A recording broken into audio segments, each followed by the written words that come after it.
Halo semuanya, perkenalkan nama saya Priscilla Selvi Medatua. Saya adalah mahasiswa Universitas Pembangunan Indonesia Manado, jurusan Teknik Sipil semester 4. Di sini saya akan mempresentasikan tentang komputer. Yang pertama, apa itu komputer? Komputer adalah alat yang dipakai untuk mengolah data menurut prosedur yang telah dirumuskan. Kata komputer pada awalnya dipergunakan untuk menggambarkan orang yang pekerjaannya melakukan perhitungan aritmetika dengan atau tanpa alat bantu. Tetapi arti kata ini kemudian dipindahkan kepada mesin itu sendiri.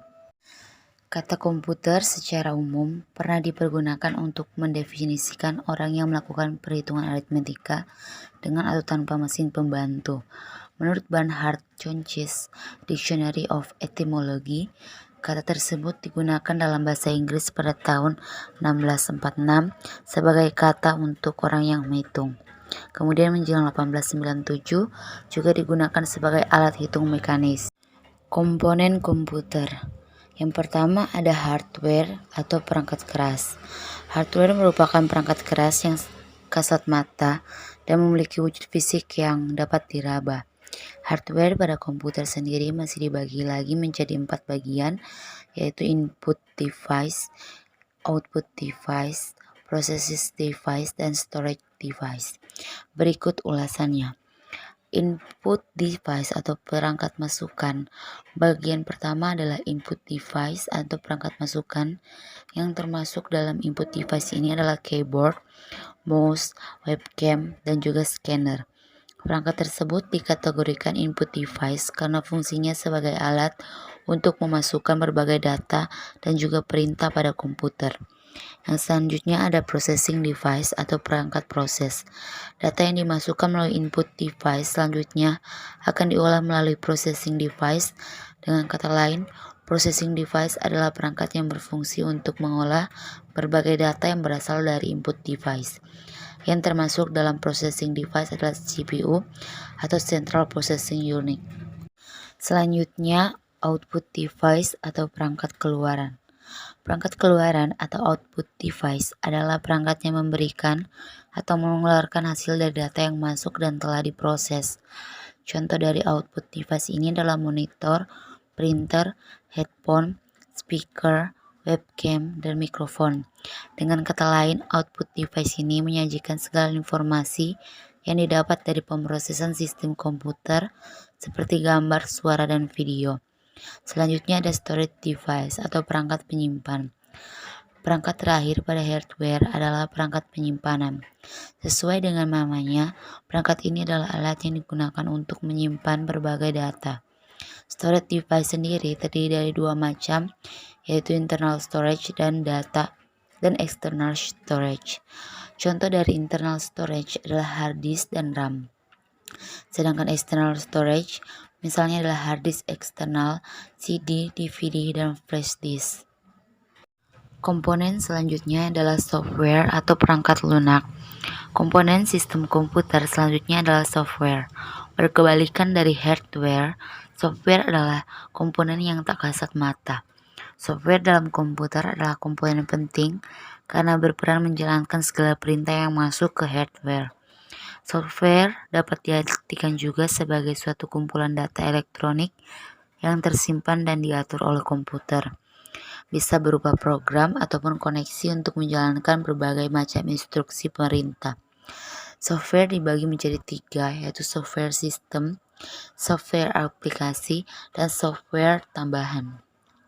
Software system merupakan software utama yang sangat penting karena bertugas mengatur komponen pada komputer secara menyeluruh.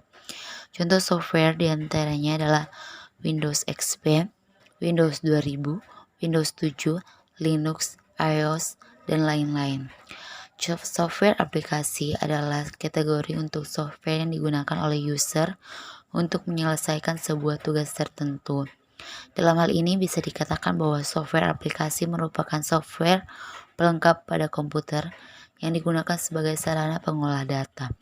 Contohnya adalah web browser, software office, game, dan lain-lain.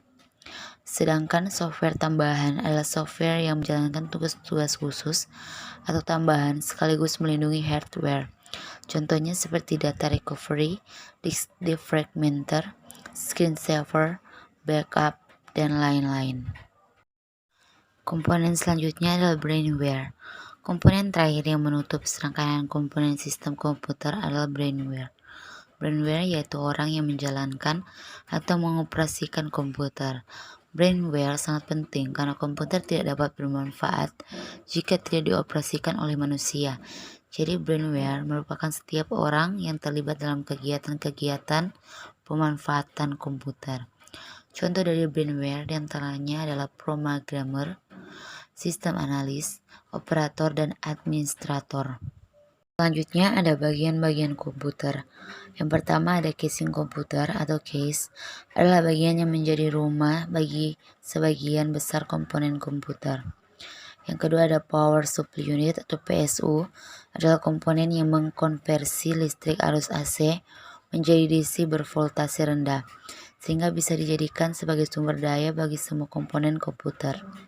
Selanjutnya ada motherboard adalah papan sirkuit terintegrasi yang menjadi komponen utama dari sebuah komputer.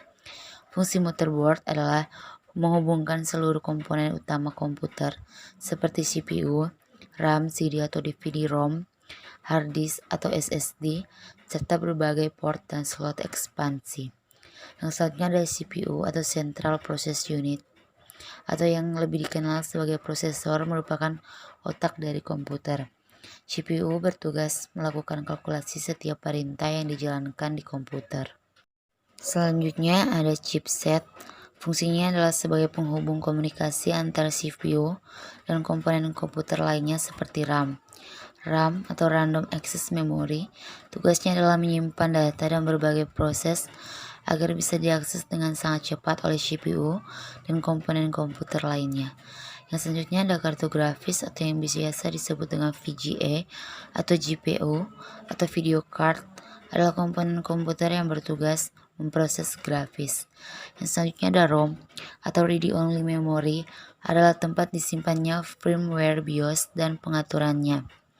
Yang selanjutnya adalah baterai CMOS. Baterai CMOS ini memberikan daya bagi chip BIOS sehingga pengaturan BIOS dan tanggal tidak hilang dan tetap berjalan meskipun komputer dimatikan.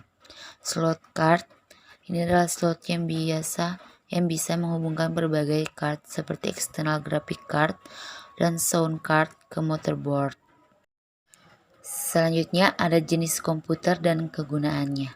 Yang pertama ada laptop. Laptop merupakan komputer portabel yang memangkas layar. Dengan perpaduan teknologi ini membuat perangkat yang lebih besar dapat dimuat dalam perangkat yang dapat dibawa kemanapun. Yang kedua ada personal komputer atau PC. Komputer pribadi atau biasa dikenal dengan personal komputer atau PC merupakan komputer yang hanya bisa digunakan oleh satu orang saja. Penggunaan komputer ini biasanya untuk memenuhi kebutuhan pribadi.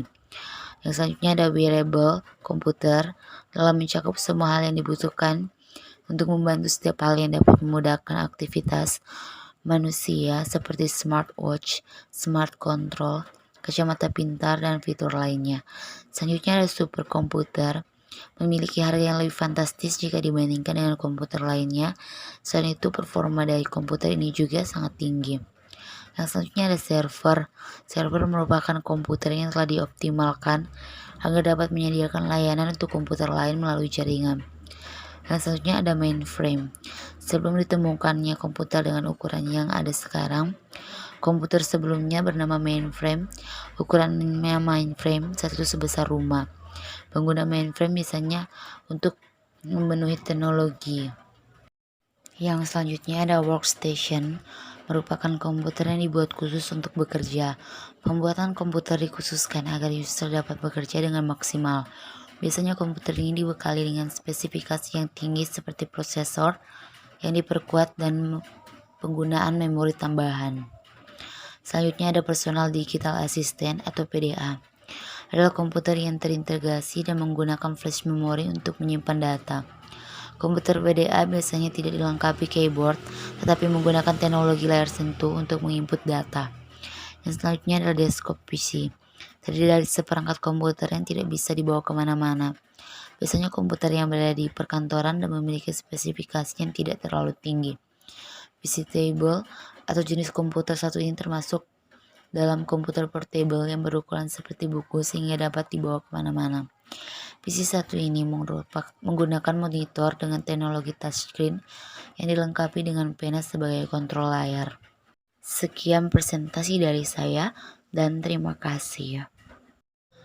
Halo teman-teman, untuk teman-teman yang baru mau masuk kuliah atau baru mau mendaftar kuliah, saya mengajak untuk teman-teman bergabung bersama kami di Universitas Pembangunan Indonesia Manado dan segera daftarkan diri teman-teman di link di bawah ini.